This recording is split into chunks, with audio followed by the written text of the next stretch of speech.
Les clips en ce moment, ça marche super bien pour moi parce que je peux avoir la coupe que je veux. Donc aujourd'hui, je peux porter une afro, demain je peux porter les cheveux lisses. Enfin, je peux vraiment faire une coupe serait au milieu, raie sur le côté, un chignon, je peux vraiment tout faire et mes cheveux restent protégés sous les clips et aussi ils sont tressés en fait à l'intérieur.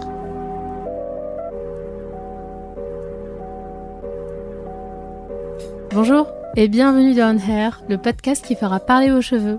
Moi c'est Linda Shibani et une semaine sur deux je prends le temps d'échanger avec mon invité sur son rapport avec ses cheveux. Dans ce 7e épisode, je reçois Ornella. Ornella est une pointue de mode. Son style street match parfaitement avec l'ambiance East London qu'elle affectionne particulièrement. C'est d'ailleurs de ce coin de Londres que nous avons enregistré cet épisode. Ensemble, nous avons parlé de ses extensions, du regard des gens, et elle s'est aussi confiée sur sa bêtise, faite à l'âge de 6 ans. Je vous laisse l'écouter. Bonjour Ornella. Salut. Je te remercie d'accepter de participer à mon podcast. Pour démarrer le podcast, en général, je pose toujours la même question. Je demande à mon invité de décrire tes cheveux. Donc, si tu veux bien nous décrire ta coiffure et ton type de cheveux pour que les auditeurs comprennent. Ok. Bonjour, je m'appelle Ornella. Déjà, je suis noire, africaine, et mon type de cheveux, c'est un cheveu grainé. Aujourd'hui, donc je porte des extensions clip. On va dire, c'est mi-lisse, mi-texturé. Et ton cheveu naturel, donc c'est un cheveu crépus, Ouais, c'est un cheveu crépus. Cheveu crépus. Et donc tu portes des clips et des extensions. En plus, super. Donc nous, en fait, on s'est rencontrés lors de l'event de Johanna Yaovi, qui fêtait l'anniversaire de son site internet. Vous êtes amies, toutes les deux. Et donc, on a discuté et je t'ai demandé si c'était tes cheveux naturels. Et tu m'as dit non. J'ai choisi de ne pas avoir des cheveux, de ne pas laisser mes cheveux naturels. Est-ce que tu peux nous en dire un petit peu plus sur ton choix, justement? Ça remonte à très longtemps, on va dire, entre guillemets. Donc, étant plus jeune, à l'époque, c'était hyper... tout le monde se défrisait les cheveux, etc., etc.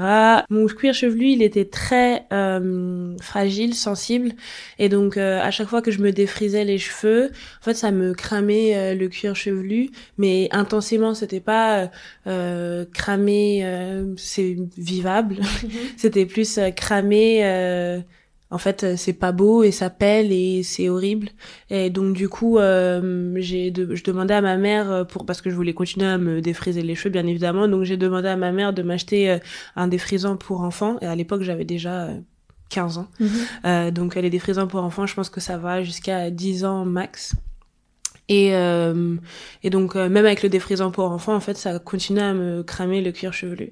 Donc je me suis dit pourquoi souffrir tout ça parce que je veux avoir les cheveux lisses, autant arrêter. Donc à partir de l'âge de 15 ans, j'ai arrêté de me défriser les cheveux et j'ai tout le temps eu entre guillemets mes cheveux naturels, mais soit dans des tissages, dans des tresses à l'âge de 23 ans, 24 ans, j'ai décidé de laisser mes cheveux au naturel après avoir laissé mes cheveux dans des tresses pendant un moment. Et j'ai vu que mes cheveux avaient énormément poussé et c'était à ce moment-là où il y avait énormément de gens qui portaient leurs cheveux naturels et je me suis dit que je voulais faire comme eux. Donc pendant 1 an, j'ai porté mes cheveux naturels que j'avais teints avec du blond. Et je me suis rendu compte que plus j'ai laissé à l'air libre, plus en fait ils tombaient, ils se cassaient, ils étaient en mauvaise santé. Et moi, j'avoue, je suis un peu quelqu'un de paresseux au niveau des cheveux, donc j'irai pas faire 50 masques par semaine, j'irai pas baigner mes cheveux dans l'huile, je mettrai pas des masques et des sacs poubelles sur la tête pour garder mes cheveux. Donc malheureusement, en fait, je pense que oui, mes cheveux sont assez sensibles au froid. Mais en plus de ça, moi, j'ai pas la patience en fait de passer trop de temps avec mes cheveux. Donc c'est pour ça que aujourd'hui, en fait, je pense que c'était en 2015, je suis tombée sur Big Hair No Care, fait par Freddy Harrell. Et donc elle commercialise des clips afro, et du coup moi ça m'a parlé mais comme jamais, parce que je me suis dit c'est la parfaite méthode pour garder mes cheveux au chaud en portant la coupe afro. Et en fait il y a quelques mois de ça, je me suis dit que ça coûtait trop cher et que je pouvais peut-être le faire moi-même, donc j'ai commencé à faire mes propres clips. On va en parler. On va parler, parce que ça c'est un passage qui m'intéresse particulièrement. Si je remonte à ce que tu me disais au début, tu dis avoir arrêté les défrisages à l'âge de 15 ans. Tu les as commencés à quel âge ? Pas si tôt que ça. Je pense que j'ai dû faire 3 ans de défrisage, même pas. Et en fait, j'en pouvais plus. C'était vraiment comme c'était une souffrance. C'était vraiment pénible. À chaque fois que ma mère posait le produit sur mes cheveux, j'avais déjà les picotements qui commençaient au bout de 5 minutes. Et je voulais pas souffrir comme ça. J'aime pas souffrir, et j'avais pas forcément envie de souffrir plus longtemps que ça. Et les femmes de ton entourage, elles se faisaient aussi des défrisages ? C'était quelque chose de commun dans ta famille ? Ouais, ma grand-mère, quand elle vivait en France avec nous, se faisait les défrisages. Ma mère se faisait les défrisages. Et donc, du coup, ça allait de soi que je devais défriser mes cheveux. Et c'était même pas moi, personnellement, en tout cas, je les portais pas forcément dehors. Ma mère portait ses cheveux, elle a toujours porté ses cheveux naturels. Et moi, c'était juste pour avoir de la longueur, bien évidemment. Et sous les mèches, quoi. Sous les mèches des tresses ou des tissages. Et t'as décidé d'arrêter à 15 ans, t'étais quand même jeune, t'as quand même eu le recul de te dire stop, parce qu'à 15 ans, je trouve que t'es en pleine adolescence finalement. Ouais, mais pour moi en fait, c'était pas stop,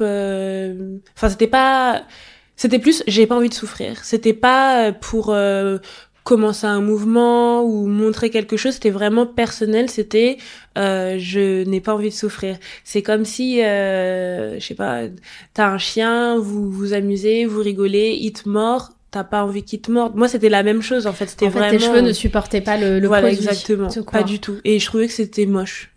De toute façon, j'aimais pas forcément la texture que ça apportait. Moi, quand je pensais à des cheveux défrisés, c'était des cheveux qui bougeaient, c'était des cheveux très fluides. Et l'effet que ça faisait sur mes cheveux, c'était un peu papier mâché, quoi. C'était pas...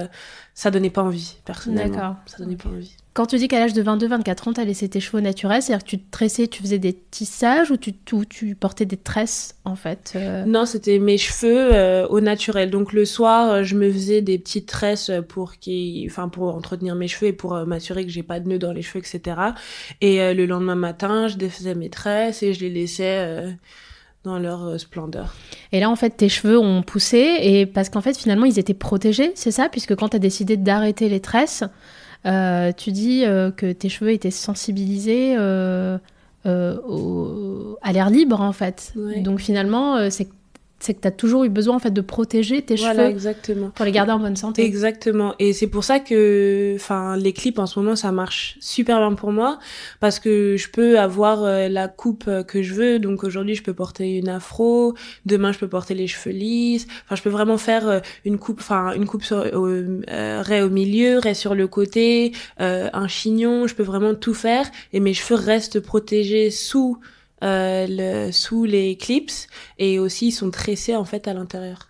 Et qu'est-ce qui fait qu'à l'air libre tes cheveux se fragilisent ? Est-ce que tu sais pourquoi ? Après on va dire que j'ai des hypothèses parce que quand je suis allée au Cameroun, mes cheveux n'ont jamais poussé autant que quand j'étais au soleil. Quand je suis allée aux États-Unis en 2015, mes cheveux quand je suis revenue, n'ont jamais poussé autant que quand j'étais au soleil. Je pense que la grisaille, que ce soit parisienne ou londonienne, ça n'aide pas. La pollution, c'est quelque chose qui, à mon avis, n'aide pas du tout. Et je l'ai toujours dit, il y a des gens qui en rigolent des fois, mais je pense que le corps qui est censé venir d'Afrique entre guillemets n'est pas forcément adapté à ce genre de climat, même si j'ai été nourrie comme une européenne, j'ai tout fait à l'européenne, mais mon corps n'accepte toujours pas en fait le froid. Je peux le voir sur mes mains, même à chaque fois que je me lave les mains ou quand je me lave à l'eau.